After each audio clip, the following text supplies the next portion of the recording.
Hello and welcome to another episode of Free and Clear.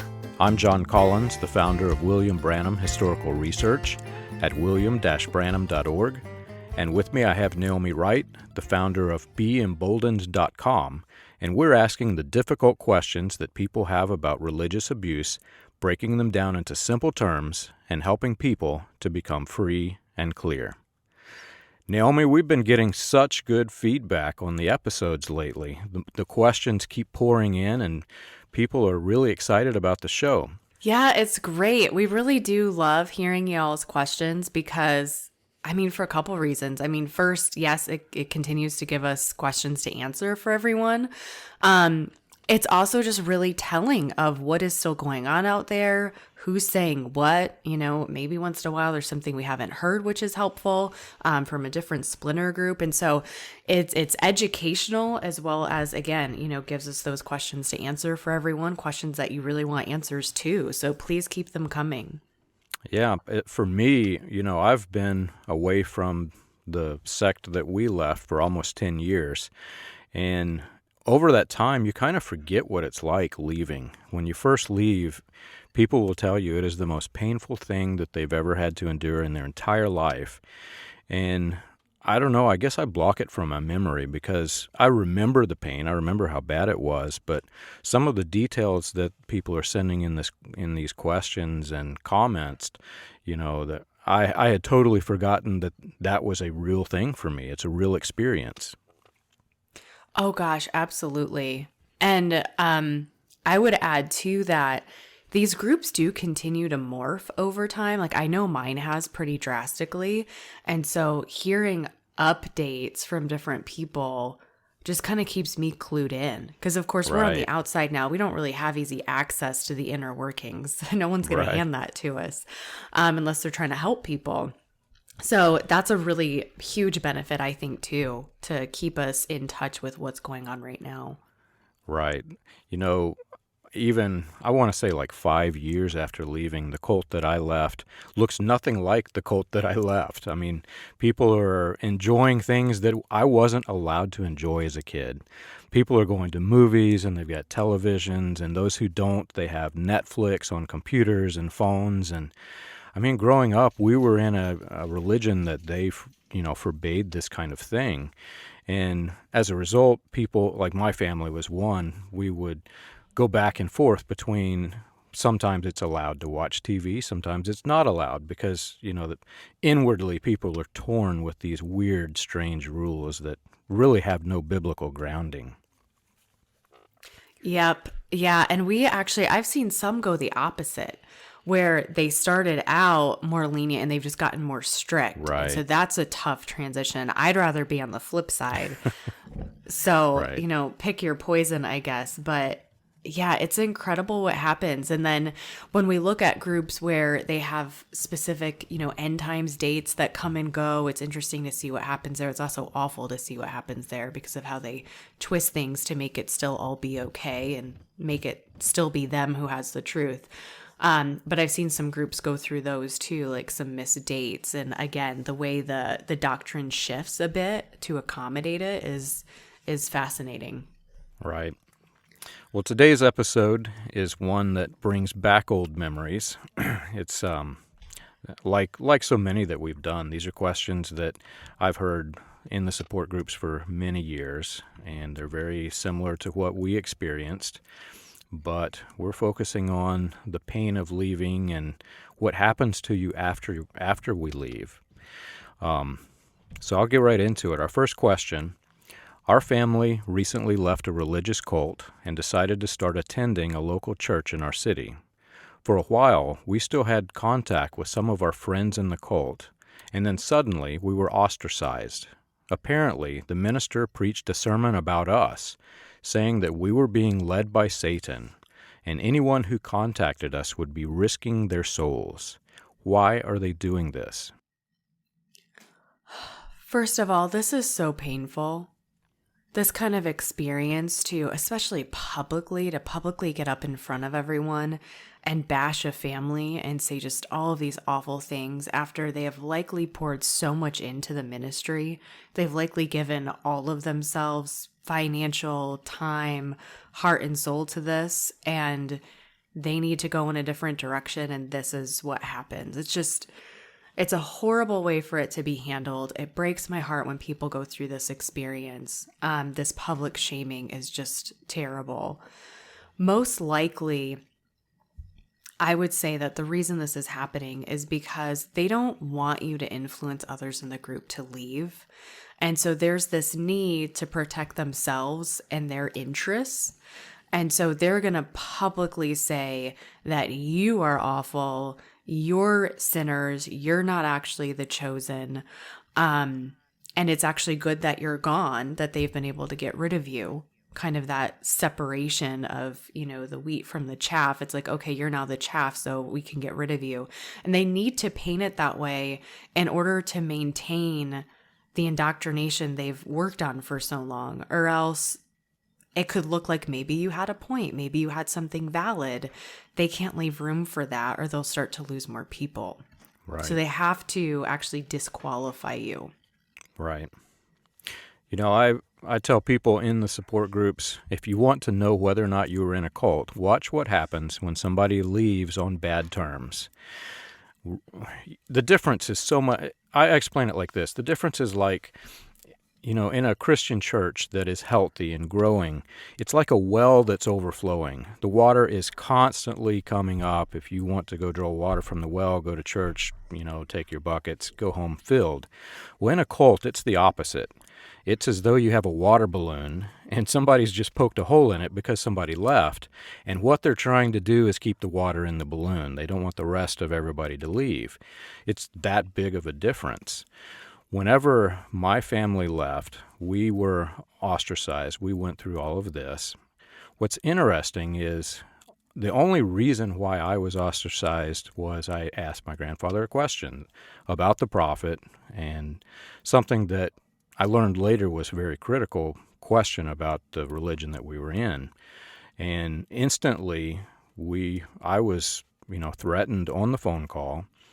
And he cut us off. He cut my wife off, which is interesting because he had no idea whether she was still a believer or not. In a Christian church, it would be the equivalent of cutting somebody off who still followed Christ. That's, my wife still followed Christ. And regardless of the situation of somebody leaving, the difference is this significant. Let's say that somebody did do something wrong. Let's say that somebody had, a problem with alcoholism, and they were struggling, and they finally said, look, I'm tired of hearing all this preaching about alcoholism. I want to drink. I'm going home. I'm leaving. In a normal Christian church, the pastor's going to go try to help this person who has an alcohol addiction and probably teach them about alcohol addiction and the consequences of alcohol addiction. And even if they're not trying to lead them back into the church, they're going to try to help the person. In a cult, the difference is so significant that the person needing help is usually the one who is severed from the group. Yeah, that's exactly what happens. And I have a very concrete example of a friend who recently left a church that she grew up in. So she's been in this church for over 30 years.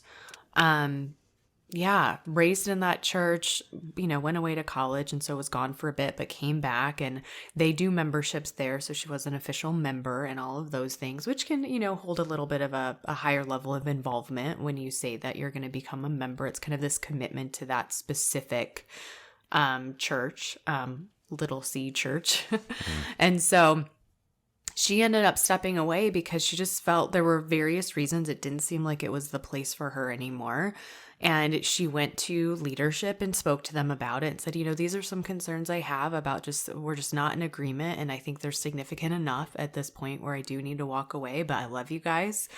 Good terms. And they supported her genuinely we're glad that you're growing up and moving on and settling into yourself and your beliefs and your doctrine. And this is good. And they're still on good terms. She still meets up with people from the church and everything. And it's just, that is a healthy church. That is such a good example of what this can look like. There was no public shaming that she left. And this wasn't a mega church either. It's maybe a few hundred people or something. So, and she was a leader on the worship team. And so it's like her absence was noticed.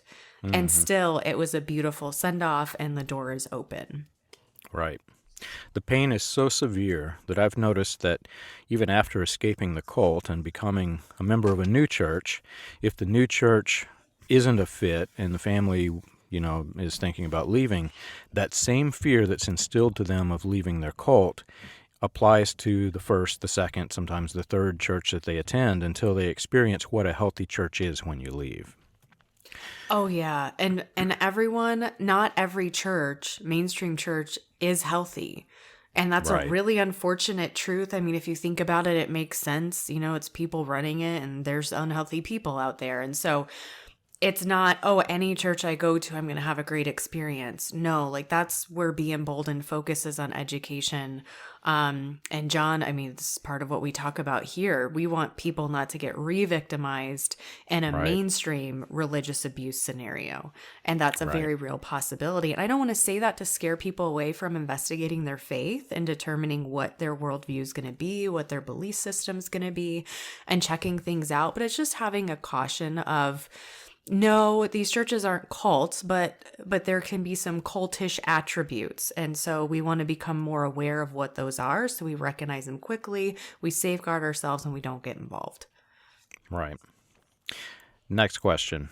My wife and I left an abusive religion. Almost every sermon focused on what they said were signs of destruction that was soon to come. And we were really pressured to conform to their rules. If we didn't, we were told that we too would be destroyed. Now that we've left, it seems that each natural disaster is triggering, whether it's an earthquake off the coast of California, hurricanes impacting Haiti, storms, flooding, and more. We seem to be reliving painful memories. Will we ever get over this? Gosh, so I'm going to start this answer with a personal story. I remember coming to California and out of the cult for years, John. I think maybe I've mentioned this before, but it still popped up in my head of is that the place to go? I don't want to be there if it sinks. And I'm like, okay, I mean, let's work that through. And that's the part I would say is, yes, it can get better. Yes, it does get better with time.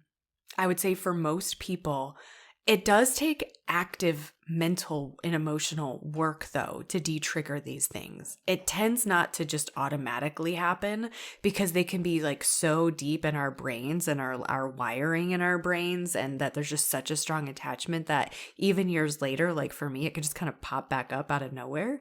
And so we do have to do some mental work and emotional work to desensitize these triggers.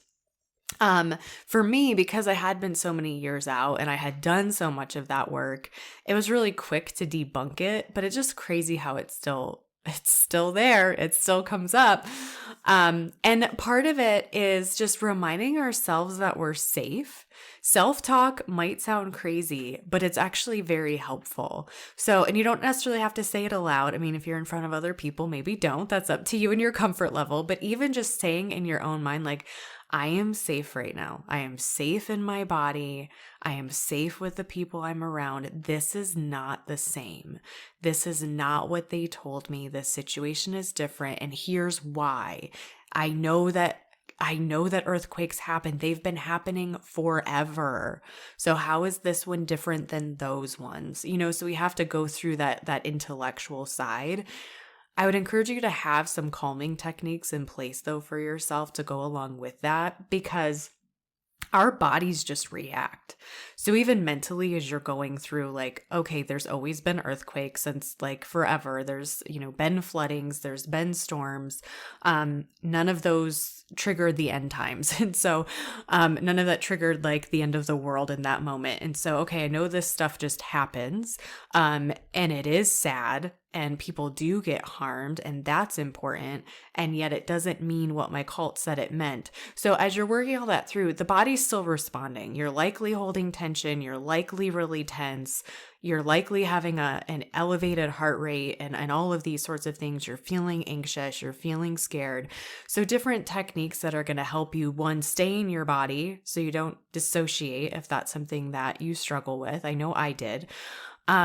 And that's going to help your sensory nervous system also calm down. So again, different calming techniques. There's things like having a weighted blanket. They have some that are actually portable, so they only weigh a few pounds. You can keep them in your purse, ladies. If you keep something that's like sour, like a lemon head in your bag and pop that in your mouth, it just like gives you that burst of, whoo, yeah, like I'm here, I'm present.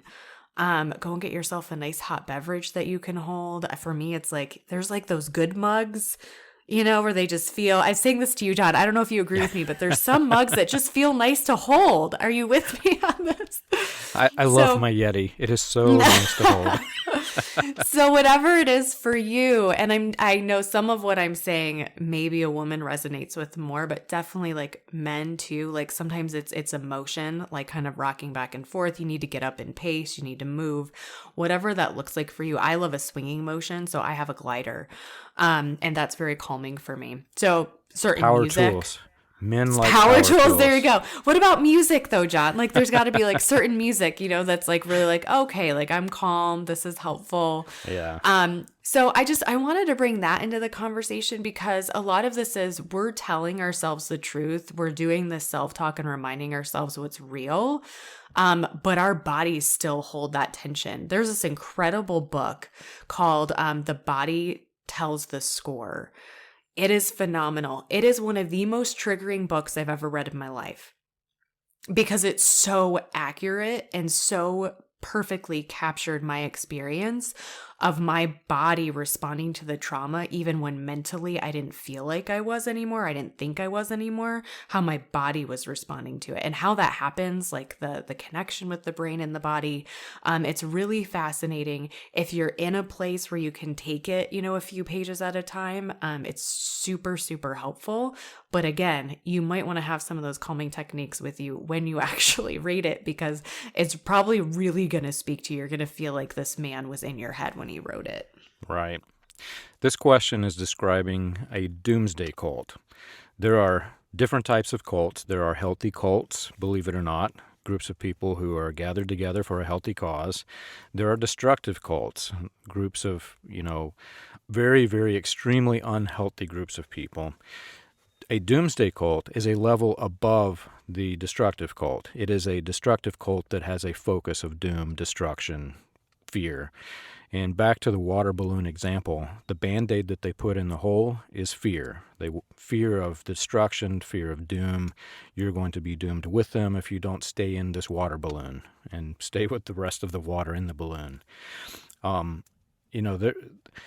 types of destruction that they use to keep people held bound by fear.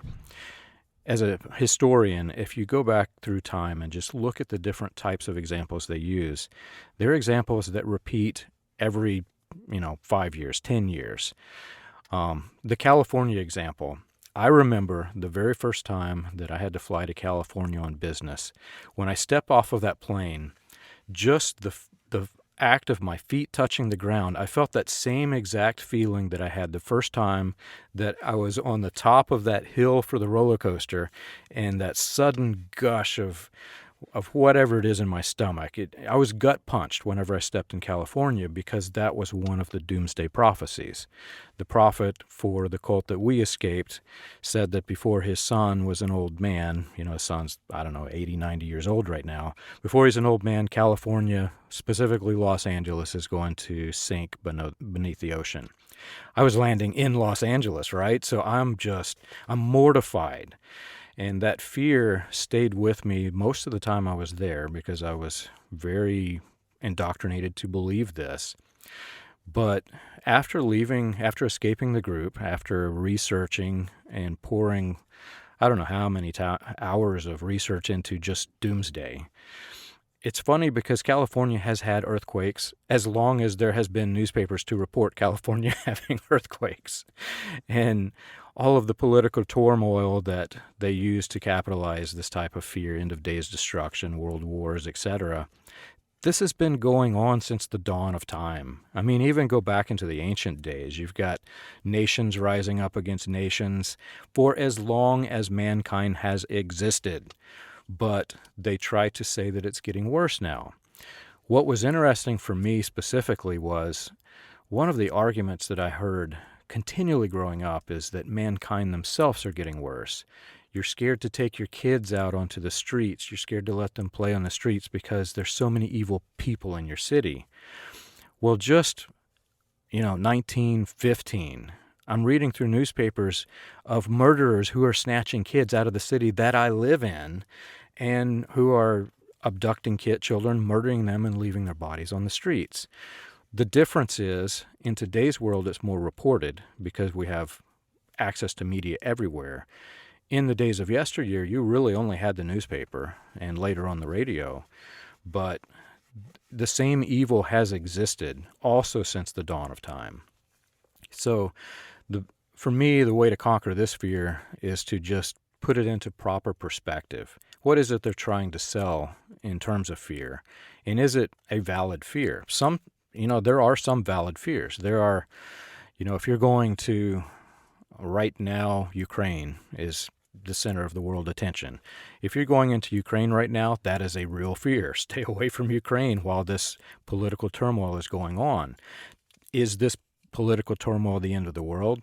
I can't say that it is. I can't say that it isn't. I can tell you that this has been going on for many, many, many years. Even in my lifetime, I've seen Russia and Ukraine, the tensions, long before this.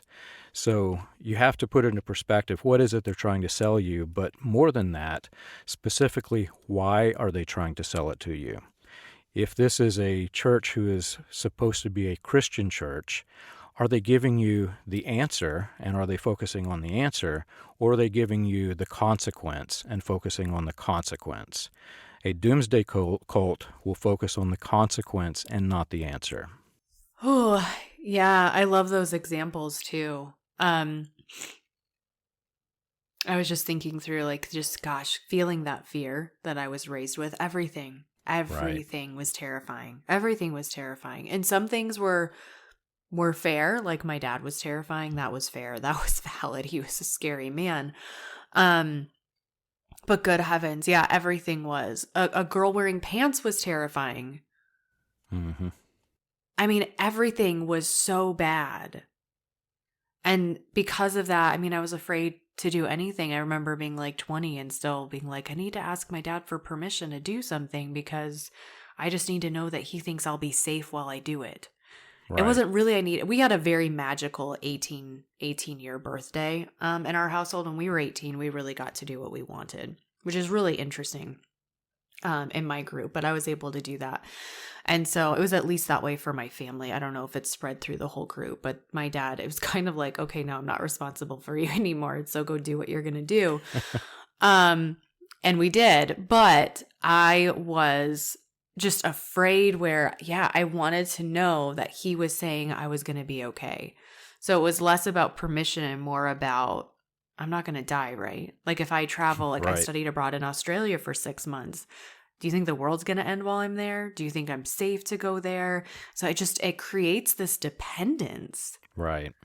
On hearing what the leader has to say because you're so afraid to take a step without that because the leader's the one who knows. Right. And you don't know. So you have to hear it from them. And so, yeah, the dependence upon the leader is so incredibly unhealthy. Yeah. And, the fact that William Branham said that before his son was an old man, what a brilliant way to say it, because he knew he'd be dead by then. I know, I've often thought about that. What does the son think? Because, the son knows it's not real. That there are so many things that we've uncovered that there's no way that these people don't know this stuff. So what does he do, right? His dad's dead. He's now looking at this and he's going around touring. He has to say what his dad says in order for the money to keep flowing. I don't get it, man. How can you do this, right? You know it's not real.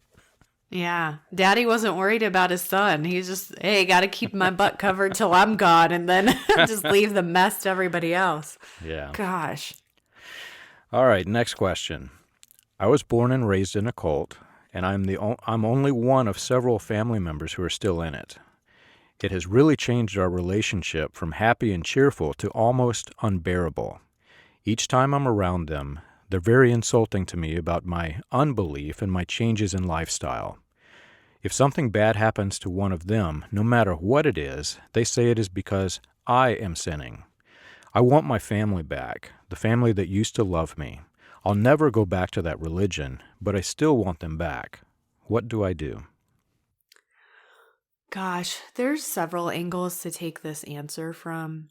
First, I would say you don't really just stop loving someone instantly like that. So I would like to offer to you that they're responding out of the fear that they've been indoctrinated with, as well as probably a genuine concern that you're no longer saved.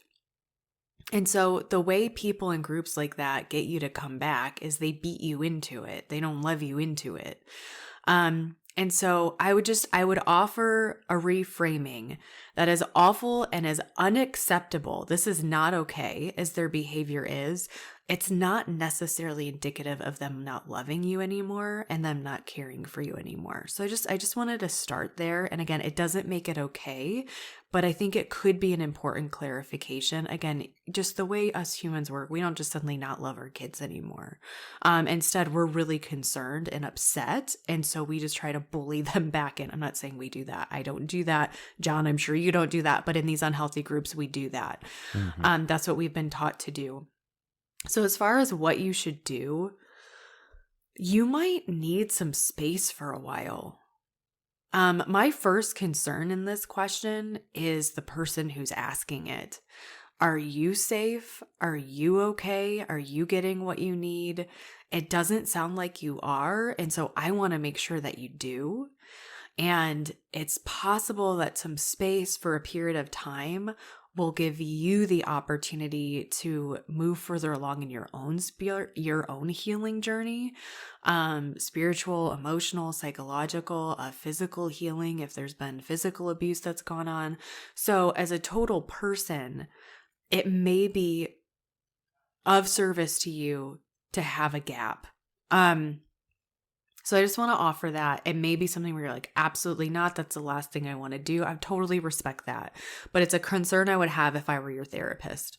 I would want to make sure that you were in a healthy place before you were stepping back into that kind of environment where you're not being treated as you should be, because you're not being treated as you should be. There certainly is scripture that speaks against this view, whether you believe in the words in the Bible or not. If your group does, it can be useful sometimes to bring them up and to know what some of them are. If I did this in my group, it probably wouldn't work, but I just wanted to provide it as a potential option in case it would be for you. Like Deuteronomy 24:16. Parents are not to be put to death for their children, nor children put to death for their parents. Each will die for their own sin. Mark 12:31, the second is this. This is, our top two, or our two commandments. In the New Testament, love your neighbor as yourself. There's no commandment greater than these. So those are a couple of scriptures. I find it helpful with doomsday cults, especially ones like this is a good example of one where the Old Testament is used really heavily. So to show an actual Old Testament scripture to people who are still indoctrinated can be really helpful if it contradicts their view. New Testament, they typically don't give as much weight to, so it may not be as effective. Again, this would not work for my group, but it may work for yours, so I wanted to point it out. And I think lastly, there is, there's a need for a level of acceptance for the situation while still maintaining hope that it's going to change. Right. And so I'm going to break that down a little bit. So accepting that just like they don't have the power to convert you back, you don't have the power to make their decisions for them. And yet there is hope that they'll see the flaws in their belief system, just like you did, and make a change in their relationship with you, or beyond that, even change their worldview. Again, you changed, and so there's hope for them to change. And yet, this is where they are right now. And I would say one of the biggest conversations I have with people is around acceptance. And again, acceptance with hope. It's not acceptance of like, well, there's no shot, I'm just done with everybody. No, they could change just like you've changed. We want to remember that. And yet, this is where they are. And just like their power is limited and impacting me, my power is limited and impacting them. And so I need to understand they're not where I am. And what do I do with that information? Do I continue to put myself in a place that's unhealthy and where I'm getting beat up? Or again, do I need to take some space? Right.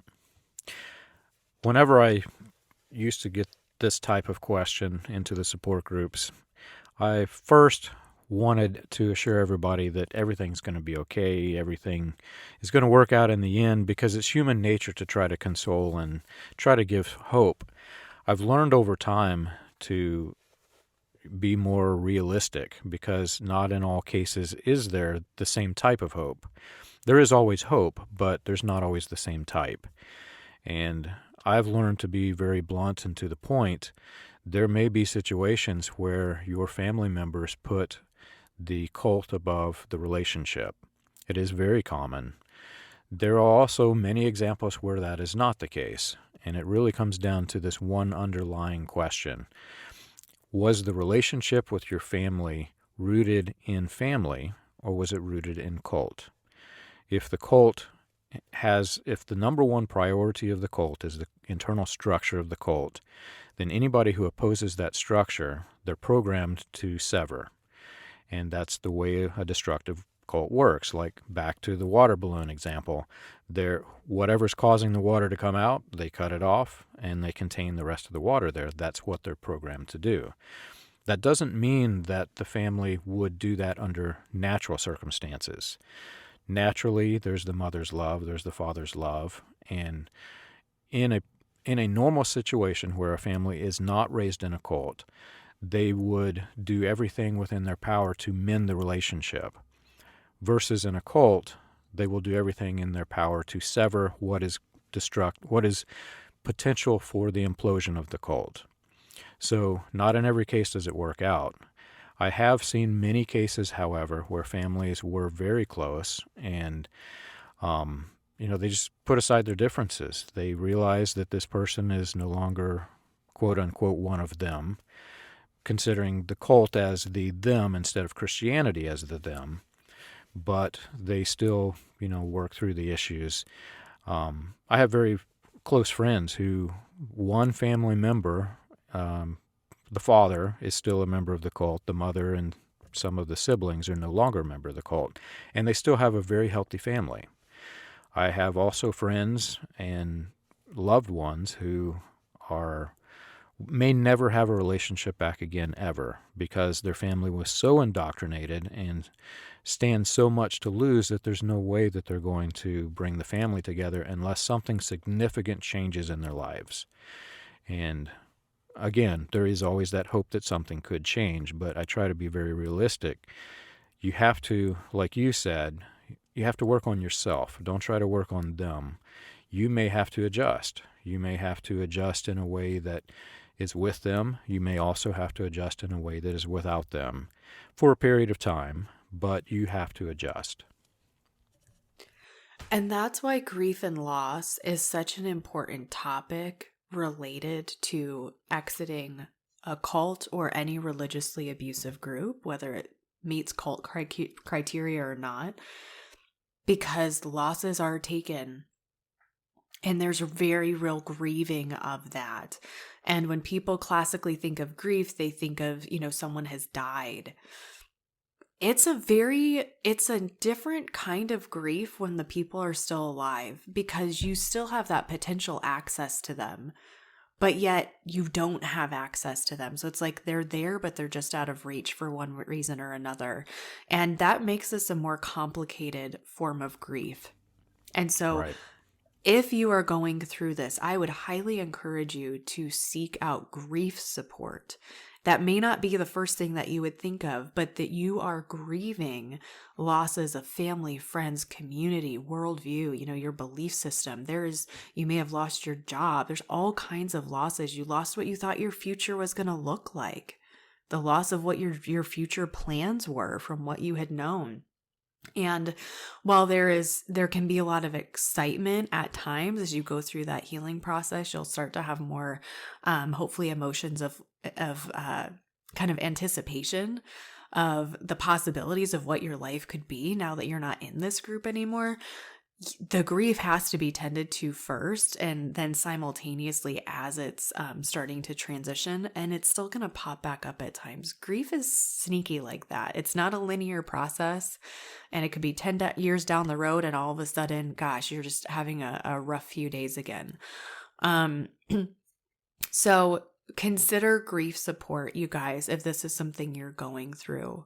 You absolutely fit into that. And again, it might not be the first thing that you would think of. So yeah, I just want to bring that to your attention. Yeah, the other thing to think of with counseling is shunning, because the counselor immediately, when they find out that you were in a religious cult or religious destructive group, they'll ask, were you shunned? And most people, the answer is no, because they think of Amish shunning, where it's a physical, you're not allowed to come back. But many groups, the one that we escaped, for example, practices emotional shunning. And it is technically the same type of shunning, it's just not physical. You can go try to reconnect with your family as much as you want, but they have emotionally cut you off, and the level of connection is no longer the same. You are shunned. All right, next question. One of my family members recently passed away, and for the first time in years, I found myself going back to a cult church to attend a funeral. It brought up several emotions and feelings that I've not felt in a long, long time. I'm told that one of the cult members said that I personally was the reason for their death, me. Though they died of a contagious disease and I had not been around them in years, because I was no longer a cult member, they said that my unbelief caused their death. Is this common? Yeah, so this can be pretty common. I've heard this come up quite a bit lately because of the pandemic, and people are being told this. They're being told that people are getting sick and dying because of the unbelief in the congregation at large. There's a group of individuals I've been speaking with for a while now and getting to interact with, which has been great. And this is something that's been coming up a lot in their congregation. It's absurd. Right. It's just absurd. And what fascinates me about this is the God that this leadership is claiming to serve. Like, that's just what hits me as a Christian. Is I'm like, so you're believing in a God who would kill someone because of someone else's action, who isn't even in the group anymore? Like, who isn't even around? Like, this person died because that person over there made that choice for their life. I have no control over that person, and yet I could die because what's the deal with free will in scripture? And it's very bizarre to me. And how is that perfectly just or perfectly loving? So this is not, whatever you believe about God, this definitely is not the God in the Bible. And that's what really fascinates me is people who would want to rally around that kind of God. I don't want anything to do with that kind of God. If that was the kind of God I thought I was going to spend eternity with, I'd rather go to hell. It's the rabbit's foot God, and somebody dropped the rabbit's foot and got it dirty. Yeah. And I'm like, but it's like, I have no shot myself. Like, John, some dude I don't even know walking around Walmart right now could shoot someone and now I'm going to die because that guy, I'm like, I don't even know this person. And so I get this as a family member, but still, like, you are responsible for your own actions. And I'm not talking about mind control. These can be different topics where there's more to say about that. But generally speaking, in broad terms, we are responsible for our actions. I'm not responsible for what someone else does. And so this kind of thinking makes absolutely no logical sense, and in a religious context. Let me put it that way, because I can think of scenarios where it's like someone I didn't know did something and does it have a ripple effect where it impacts me? Yes. But in a spiritual sense of this person left the cult, now I'm the second cousin, even if I'm the mom, I didn't do it. That person did it. And so where's personal responsibility, and why is everyone else paying those consequences? Right. I think I agree with you. The pandemic is making this more common. I've had this type of question for a few years now from different people whose family members pass away, but recently I want to say 5 people at one time ask something similar. There were variations. And then during the time that I'm working with them, I had a family member that passed away. And not quite like this, but a very similar situation happened with that example.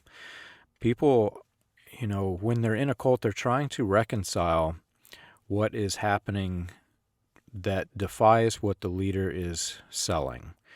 The type of cult that we were in was a divine healing cult. So their rabbit's foot, I mentioned the rabbit's foot God. I use this example for often because the only reason people stay in this type of cult is so they can rub the rabbit foot and get healed. And they believe, I've had people, even just yesterday, somebody was explaining to me that after they left, there was this real fear that because they were no longer a believer, the rabbit's foot would stop working and somebody in the family would get sick or somebody would die. It literally is the rabbit's foot God. You're rubbing it to get something from it, not a God that is all-powerful, who is all-controlling, and who is omnipotent. Omnipotent or omniscient? I think you combine the two, which is fine. It's like a shortcut because it's both. So yeah, I don't believe that if the God of the Christian Bible, if you're in a Christian church, if the God of the Christian Bible can be so weak and powerless that the unbelief of one person who has left the fold can cause a death.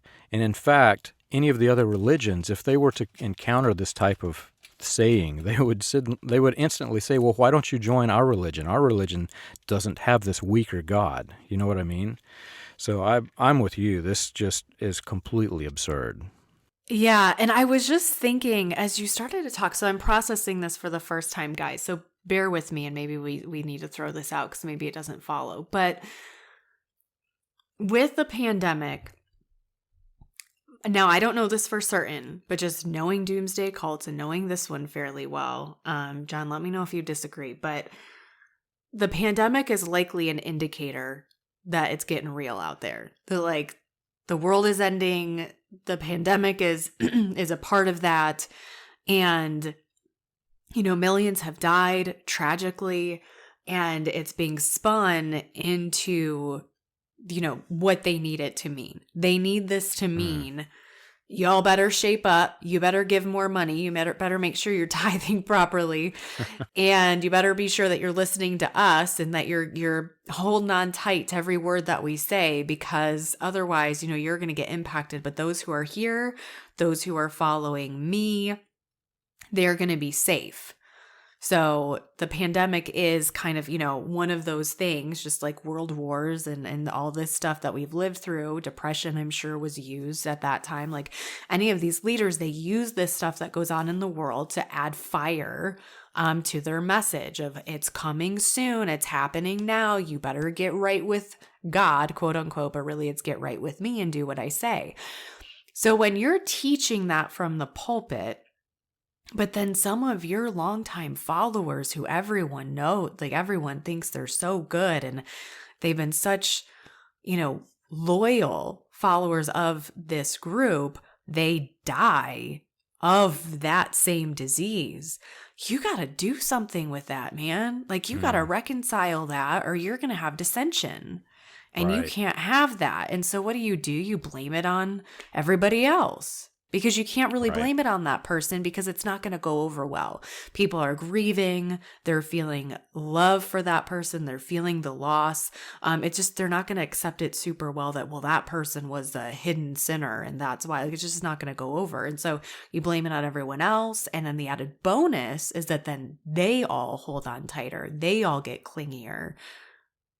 So it's kind of this win all the way around, but it would put the leadership in a position of, we've got to spin this somehow, or people are going to start asking questions. We cannot have questions being asked because we don't have answers.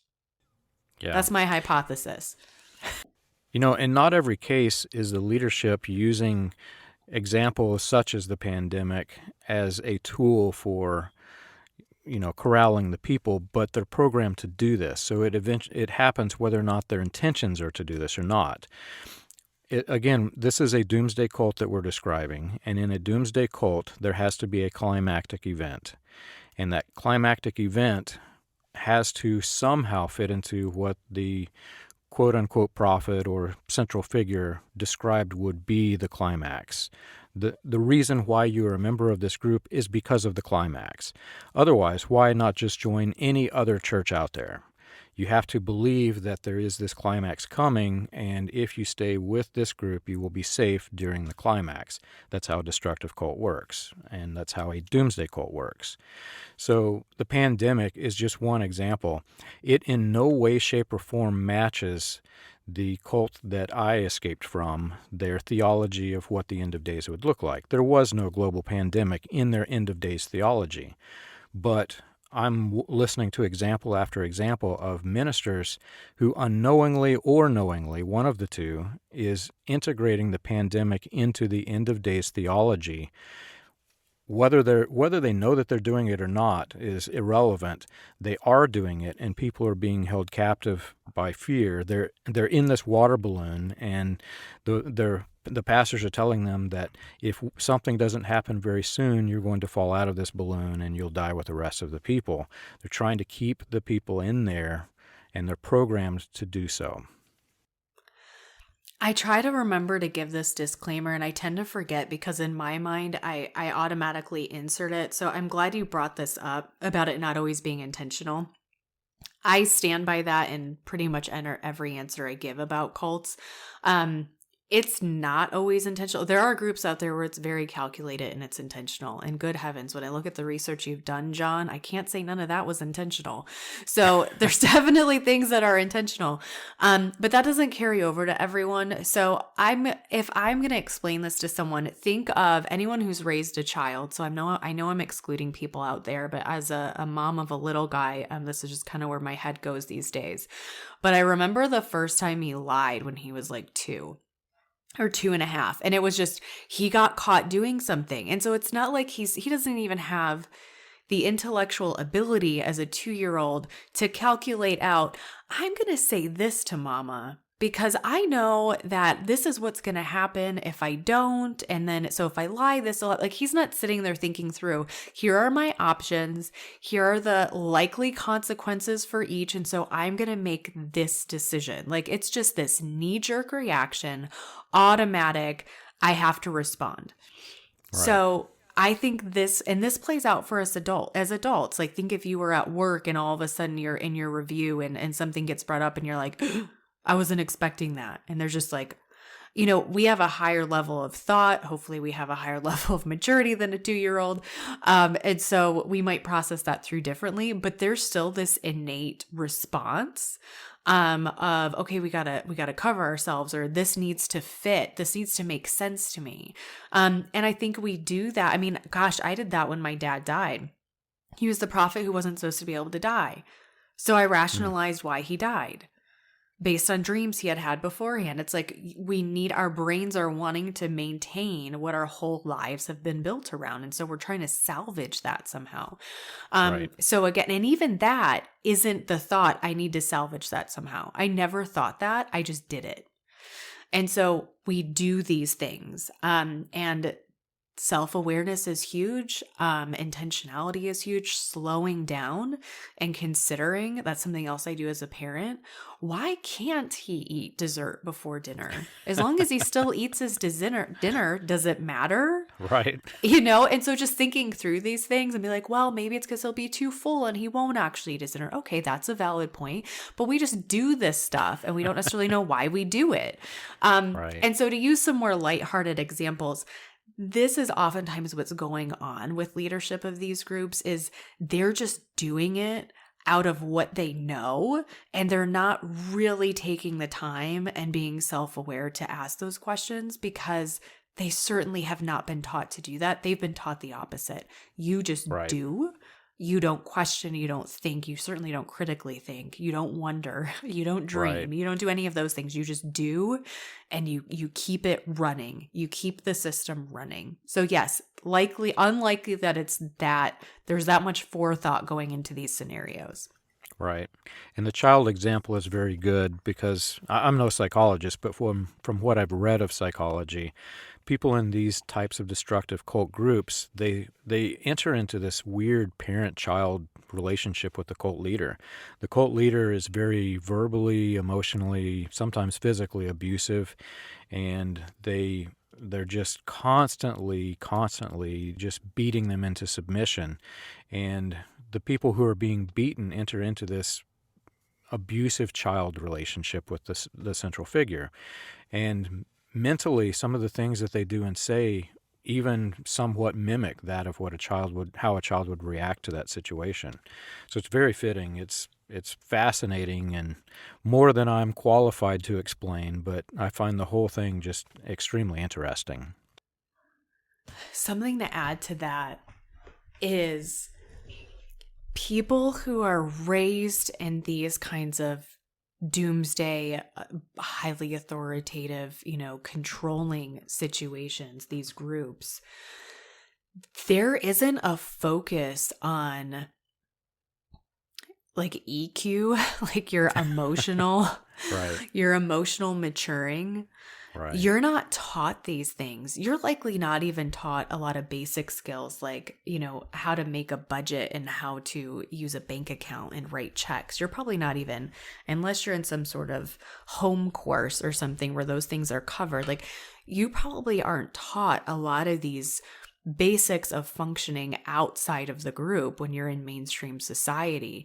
You're really not taught how do I manage anger? What do I do with that when I feel angry?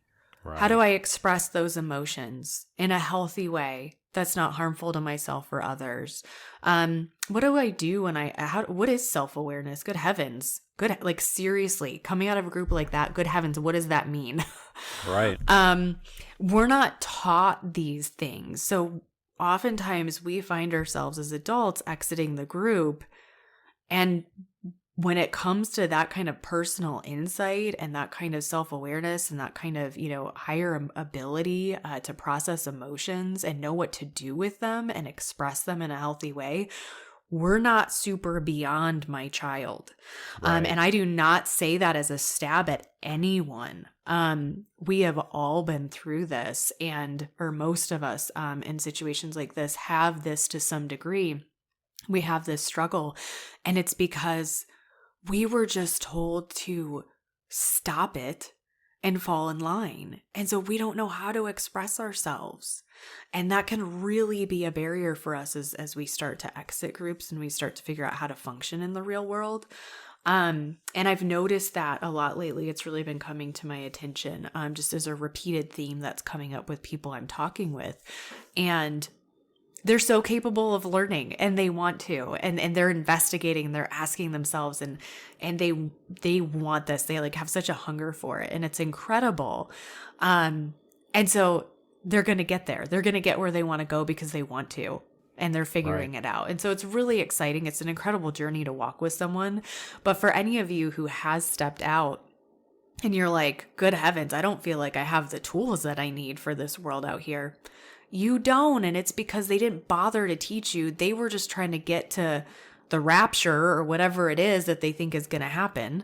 And they didn't really bother on you really developing holistically as a human being. Right.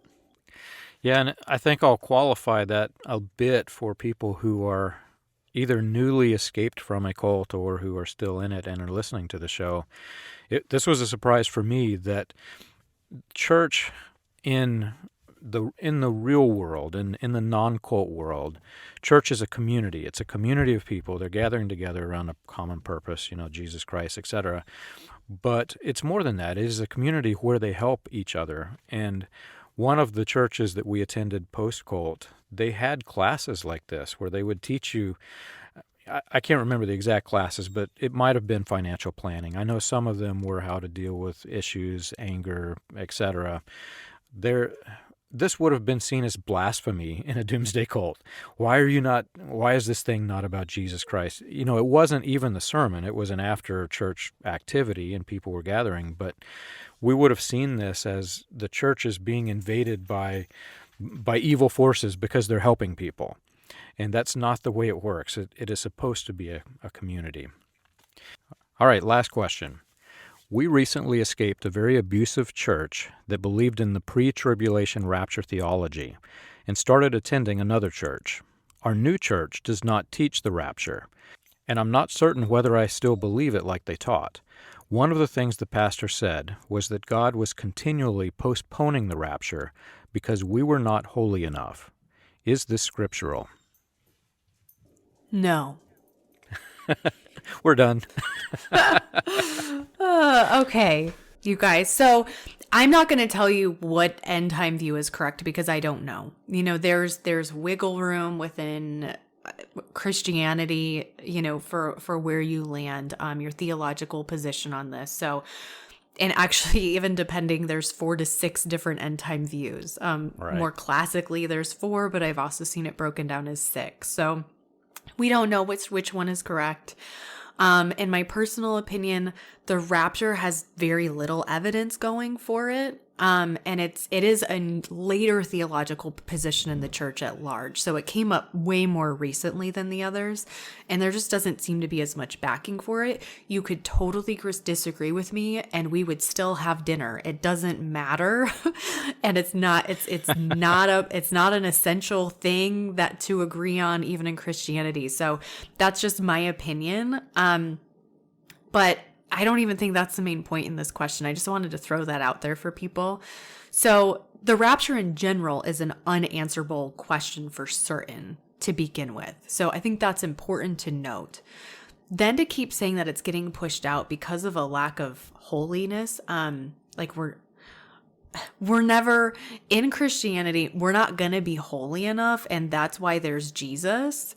And so we can just take that pressure off. We're not going to be able to earn what Jesus Christ did for us on our behalf because we weren't going to get there on our own. Like that was already known. So this is like saying, I don't need Jesus's death and resurrection. I can achieve holiness on my own without his sacrifice.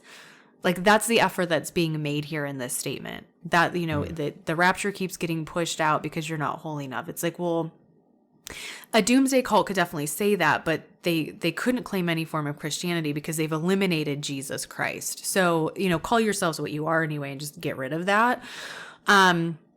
So tell it to the thousands of years. Oh my goodness. When I think about the Old Testament history with the Israelites, it's like they were never quite able to attain that level of holiness. And so for me to be arrogant enough to think we're the generation that's going to do it, everyone. Right. None of them could do it for thousands of years, based on this documentation we have. Again, whether you believe all that's true or not, I don't know why someone would think that they could suddenly do that. Like, I'm going to strong arm myself into perfection. So we're not going to. That's the point. We need grace. We need Jesus Christ. And you're most likely being told this because the pastor wants you to do something that you're not doing. He wants you to be as easily controlled as possible, and fear is a great way to achieve that goal. So again, look at the potential intention behind what someone's doing, whether it's calculated or not. Someone can be emotionally abusive and not intend to be emotionally abusive. Someone can be psychologically abusive and not intend to be psychologically abusive, but that's just where they're at. And because of it, we want to get some space between them and us because they are emotionally and psychologically abusive. So right. That was maybe a bit of a long-winded answer, but there's a lot in that question that's problematic. Again, the rapture theology to begin with, we don't know for sure. And then if we're going to now the rapture that we're not even sure of is getting postponed because I'm not holy enough, there minimally is nothing scriptural about that at all. There's nothing biblical. There's nothing Christian about that at all. And there's definitely another motive then. So let's look at that. Right. Destructive cults like to have a carrot on a stick. They're a pyramid hierarchy, and a rank-and-file member can almost never move up to the middle tier. Usually, they're either a family member or they have money, usually, not in all cases. But the rank-and-file member can never get the carrot that is on the stick. And the middle tier can never be the central figure because, well, there can only be one central figure of a cult, or in some cases a duplicity, etc. But the middle tier can never achieve the top of the pyramid because it is a pyramid scheme. That's how a cult works.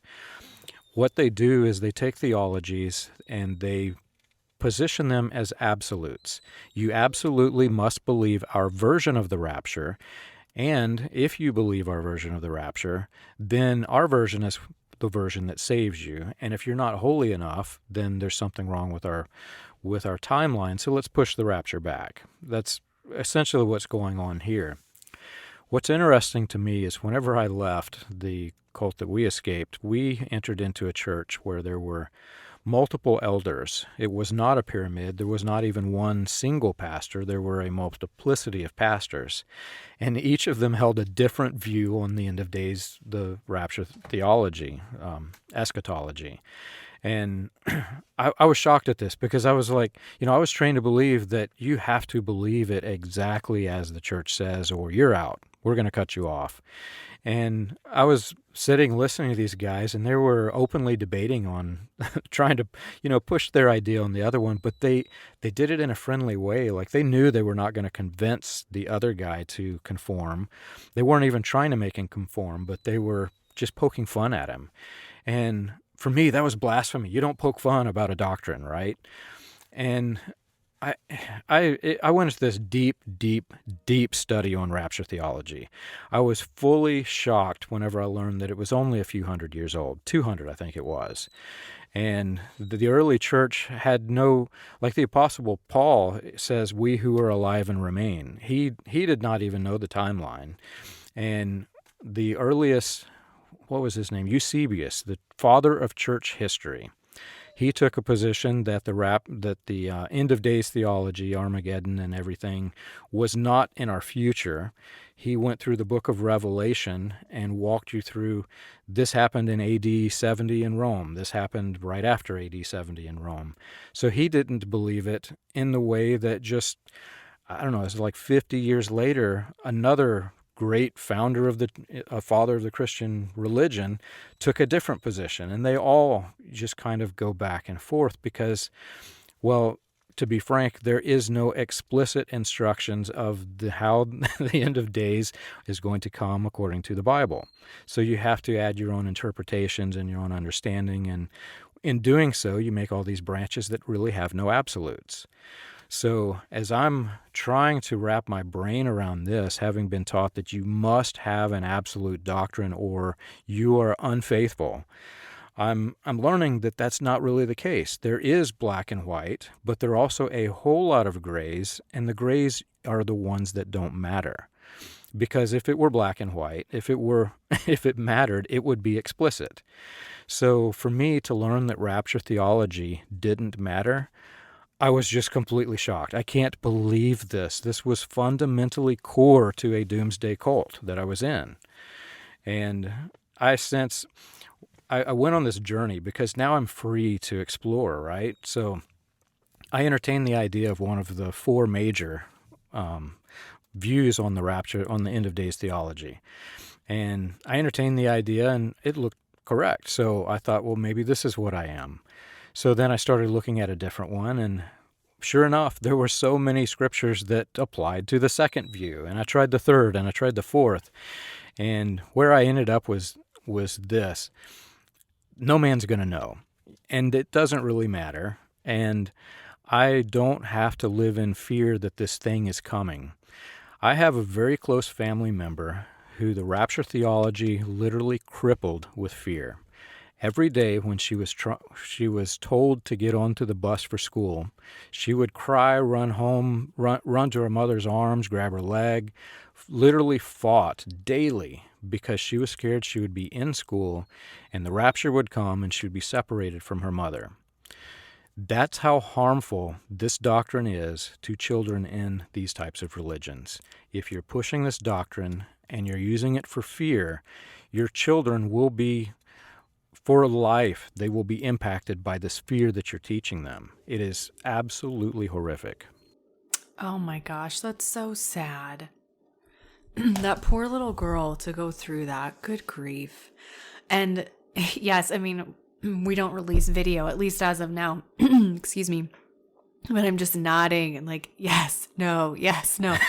This does not, I don't say this flippantly, you guys. It's just, and I hope John and I never come across flippant for something that is serious when you're really living in it. And we've had that time frame where it was serious for us. And I think just where we're at now, it's silly to even talk about. Like, it just feels, because it's like, I guess if someone's just interested in it, and some people are, like my husband's just like interested in it. He finds it interesting. So he likes to read some stuff about it. He's never going to argue anyone, but it's like fun intellectual conversation, you know, in a loving, kind way where everyone knows, no one knows if they're right or not. Right. I just find it a silly waste of time. I don't find any value in having conversations about it at all. And yes, I can even use scripture to back that up. It just says, be ready because you don't know. So that's really all we need. And unfortunately, these groups use it. Yeah, they use it as, it's kind of the trump card. Yeah. And they use it over and over again. And they also use it as a reason to not really worry about developing anything else. I mean, good heavens, can you imagine if cults really fully ran this world? Like, we'd still be living how many thousands of years ago? Like, we wouldn't have internet. We'd be like in buggies. Like, I mean, nothing would have happened because everyone's like, just stay the same and stay put and no achievement, you know, no progress. Like, we're just going to keep everything exactly as it is. And even internally, like, we're not going to grow in our knowledge of ourselves. And I've heard people make comments about, well, that's also so self-focused, the idea of like self-awareness and knowing your intention for something. And how do I process emotion? How do I communicate? And there's a lot of I's in that, but really it's also that we are the best version of ourselves. And we can, if we're Christian, we can tie that to sanctification and growing and becoming more like Christ and being able to have a better, deeper relationships with others. And that's such a beautiful thing. And so it's not just selfish. It's for everyone that we continue to evolve as we grow older. And when we get caught up in this, the world's ending, then why even bother? Why get an education? Why learn anything? Why do anything? Why dream? Right. Why anything? And so everything's just shut down. All personal, internal, and external progress is just shut down. And so, yeah, this is really, really harmful doctrine. And so again, when I kind of laugh about it, like, why do we even talk about this? It's because of where I'm at. And I recognize we just don't know the answer. But the way it's used and the way it's wielded against others is incredibly important. Yeah. Well, and we have a few remaining examples of nations that are led by a cult, that nations that themselves are the hierarchy of a cult. North Korea, for example.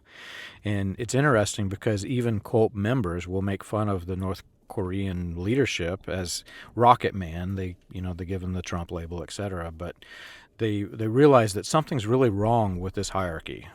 Putting this one man in control who is mentally unstable is very, very wrong. And, for me, if I were to sum this entire episode up in one word, in one sentence, I would say, don't let the fear bind you. There are things to fear. There are things that fear can be healthy. There are things that you should fear. You should fear putting your hand on a hot stove because you're going to burn your hand. But things that are inventions of men, there's no reason to fear an invention of man. And if you study some of these things out and study the reasons why they say them and the reasons why they exist, it's literally to hold captive by fear. So if I were to sum this episode up into a set of instructions, it's research what you've been taught. Study and try to understand the reasons why they say the things that they do. And when you come out on the other side, you'll feel this pressure just suddenly release. We have seen photographs of people who were in these types of abusive religions, and just 5 years or even less after escaping, the photograph of the person, even smiling, happy, joyful from 5 years before while they were in the cult, and then the comparison, the photograph after the cult, they look like they were sickly in the cult. Even though they had no disease, the fear has a physical manifestation. It was literally oppressing them to the point of sickness. Yeah. Yeah, absolutely. And again, going back to that book I had referenced earlier of how the body keeps the score. Your body's going to show those emotions, that's those stressors that you're holding within it. This isn't some kind of new age voodoo kind of thing I'm saying. This is just physiological science. Like your body does this. And for those of you who, gosh, some of your questions were answered in this episode, it is so painful. And you guys, it just sucks. It sucks to be in this position where these untrue, horrific things are being said about you. Excuse me. It's so unfortunate. It's so unjust. It's unfair. And you're likely in a position where you can't defend yourself because nobody's going to listen to you in that group. And the only way to say that is just shitty. Or John, if you don't want me to say that, that's just crappy. If you want to edit that out, whatever bad word you want to use, like it's just awful. It's a terrible situation to be in. It's something no one should have to be put through. And yet, remind yourself of what the truth is and hold on to that. You know that you didn't do those things. You know that story that's being told is not the true story. You know that's not really what happened. You know that that's not really who you are. And if you're questioning that, call me. I will remind you. Absolutely. If you have questions that you'd like to hear on our show, please send them to us. You can contact us on the contact page of freeandclearshow.com, and we'd love to hear from you. We want to help you become free and clear.